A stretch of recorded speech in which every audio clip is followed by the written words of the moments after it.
Om Shri Ganeshaya Namaha. Hello friends, welcome to my channel.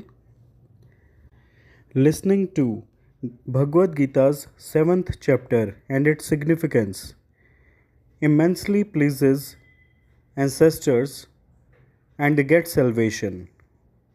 So let's hear Bhagavad Gita's 7th chapter and its significance. First, the significance of the 7th chapter. Lord Shiva says, O Parvati, now I tell you the significance of the 7th chapter, listening to which the ears fill with nectar. There is a remote city named Patliputra, whose gate is very high. A Brahmin named Shankukarn lived in that city. He earned a lot of money by adopting the profession of a Vaishya, but he never offered oblations to his ancestors nor worshipped the gods. He was always ready to earn money and used to give feasts to kings. Once upon a time, that Brahmin travelled with his sons and relatives to perform his fourth marriage. On the way, at midnight, when he was sleeping, a snake came from somewhere and bit him on his arm. As soon as it bit him, his condition became such that it seemed impossible to protect his body even with gems, mantras, and medicines, etc. After that, within a few moments, he breathed his last and became a ghost. Then, after a long time, that ghost was born in the form of a snake. His finances were tied up in his lust for wealth.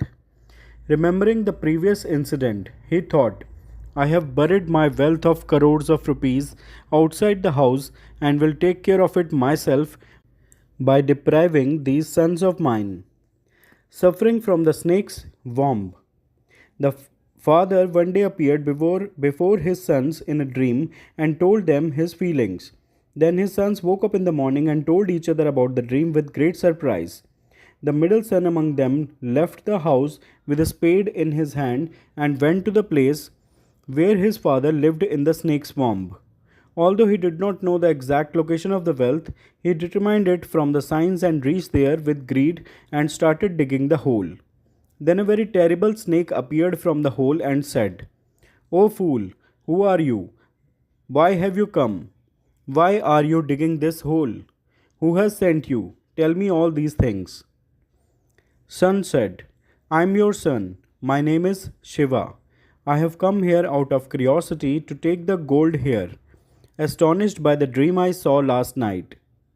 Hearing this voice of his son, the snake laughed and spoke clearly in a loud voice. If you are my son, then free me from bondage soon. I have been born as a snake only for the treasure buried in my previous life. Son said, Father, how will you be freed? Tell me the way, because I have come to you this night leaving everyone else. Father said, Son, accept the nectar like 7th chapter of the Gita. Even pilgrimage, charity, penance, and sacrifice are not capable of freeing me. Only the 7th chapter of the Gita is capable of removing the sufferings of the living beings like old age and death. Son, on the day of my Shraddh, feed the Brahmin who recites the 7th chapter of the Gita with devotion. This will undoubtedly liberate me. Son, according to your capacity, feed other Brahmins who are free from vices and are proficient in the knowledge of Vedas with full devotion. On hearing these words of their father, who was in the form of a snake, all the sons did as he commanded and even more. Then Shankukarn left his snake body and assumed a divine body and handed over all the wealth to his sons. The sons were very happy with the wealth of crores of rupees that their father had distributed among them. Their intellect was engaged in religion, so they used that wealth for stepwell, wells, ponds, yajna, and temple, and also built a food shed. Thereafter, by always chanting the 7th chapter, they attained salvation. O Parvati, I have told you the significance of the 7th chapter, by merely listening to which a man becomes free from all sins. Now, here is the chapter 7 of Bhagavad Gita, Jan Vijnan Yog, meaning yoga through the realization of divine knowledge. This chapter begins with Sri Krishna describing the material and spiritual dimensions of God's energies. He explains that similar to beads strung on a single thread, all these energies have originated from Him and rest in Him. The entire creation begins and dissolves into Him. Although it is very difficult to overcome His material energy, Maya, those who surrender to Him can easily cross over it by His grace. He then describes the four kinds of people who engage in his devotion and the other four who do not surrender to him. He says that those devotees who worship him in knowledge with their mind and intellect merged in him are dearest to him. Yet some are deluded by material desires and surrender to the celestial gods who bestow upon them temporary material prosperity. However, these celestial gods also get their powers from the Supreme Lord. Therefore, the worthiest object of devotion is the Almighty God Himself. Sri Krishna further confirms that He is the ultimate truth and the highest authority. He possesses several divine attributes such as omnipotence, omnipresence, and omniscience. However, His divine Yog Maya power hides His imperishable nature and eternal divine form. Those devotees who surrender to Him and take His shelter receive the divine knowledge of the Supreme God, the Self, and the entire field of the karmic actions. Bhagavad Gita, Chapter 7. The Supreme Lord said, "Now listen, O Arjun, how, with the mind attached exclusively to me and surrendering to me through the practice of Bhakti Yoga, you can know me completely, free from doubt. I shall now reveal unto you fully this knowledge and wisdom, knowing which nothing else remains to be known in this world. Amongst thousands of persons, hardly one strives for perfection, and amongst those who have achieved perfection, hardly one knows me in truth. Earth, water, fire, air, space, mind, intellect, and ego. These are 8 components of my material energy. Such is my inferior energy, but beyond it, O mighty armed Arjun, I have a superior energy. This is the Jiva Shakti, the soul energy, which comprises the embodied souls who are the basis of life in this world. Know that all living beings are manifested by these two energies of mine. I am the source of the entire creation, and into me it again dissolves. There is nothing higher than myself, O Arjun. Everything rests in me, as beads strung on a thread. I am the taste in water, O son of Kunti, and the radiance of the sun and the moon. I am the sacred syllable Om in the Vedic mantras. I am the sound in ether and the ability in humans.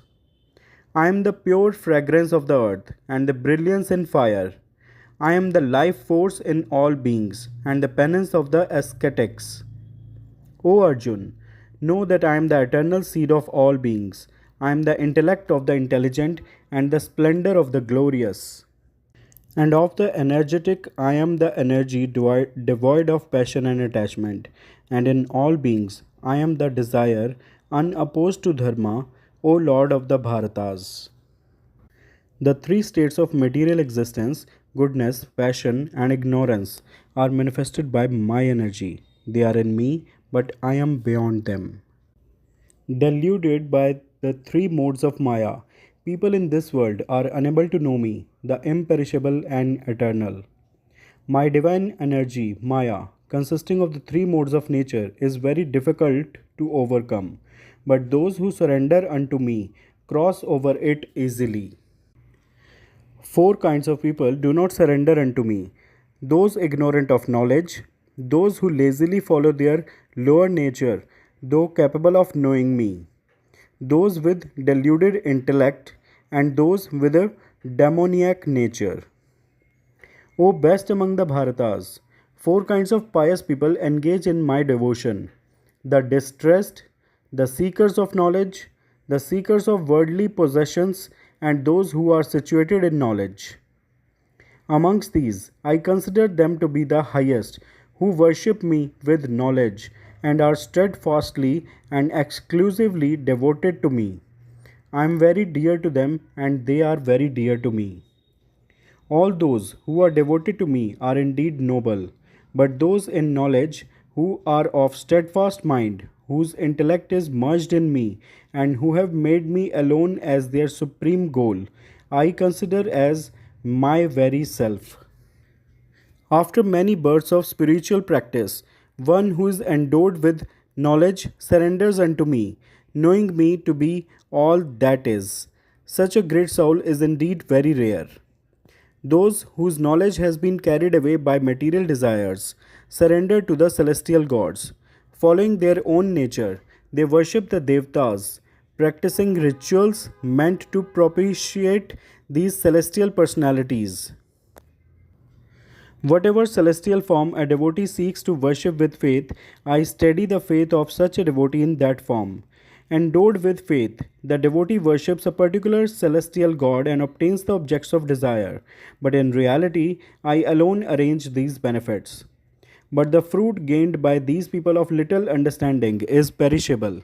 Those who worship the celestial gods go to the celestial abodes, while my devotees come to me. The less intelligent think that I, the Supreme Lord Sri Krishna, was formless earlier and have now assumed this personality. They do not understand the imperishable, exalted nature of my personal form. I am not manifest to everyone, being veiled by my divine Yogamaya energy. Hence, those without knowledge do not know that I am without birth and changeless. O Arjun, I know of past, present, and future, and I also know all living beings, but me no one knows. O descendant of Bharat, the dualities of desire and aversion arise from illusion. O conqueror of enemies, all living beings in the material realm are deluded by these. But persons whose sins have been destroyed by engaging in pious activities become free from the illusion of dualities. Such persons worship me with determination. Those who take shelter in me, striving for liberation from old age and death, come to know the Brahman, the individual self, and the entire field of karmic action. Those who know me as the governing principle of Adhibhut, that is, field of matter, and the Adhidev, the celestial gods, and as Adhiyajna, the lord of all sacrificial performances. Such enlightened souls are in full consciousness of me even at the time of death. Bhagavad Gita, 7th chapter, is completed. Those who are listening with me, please say with me. Shri Krishna Govind Hare Murari, He Nath Narayan Vasudeva.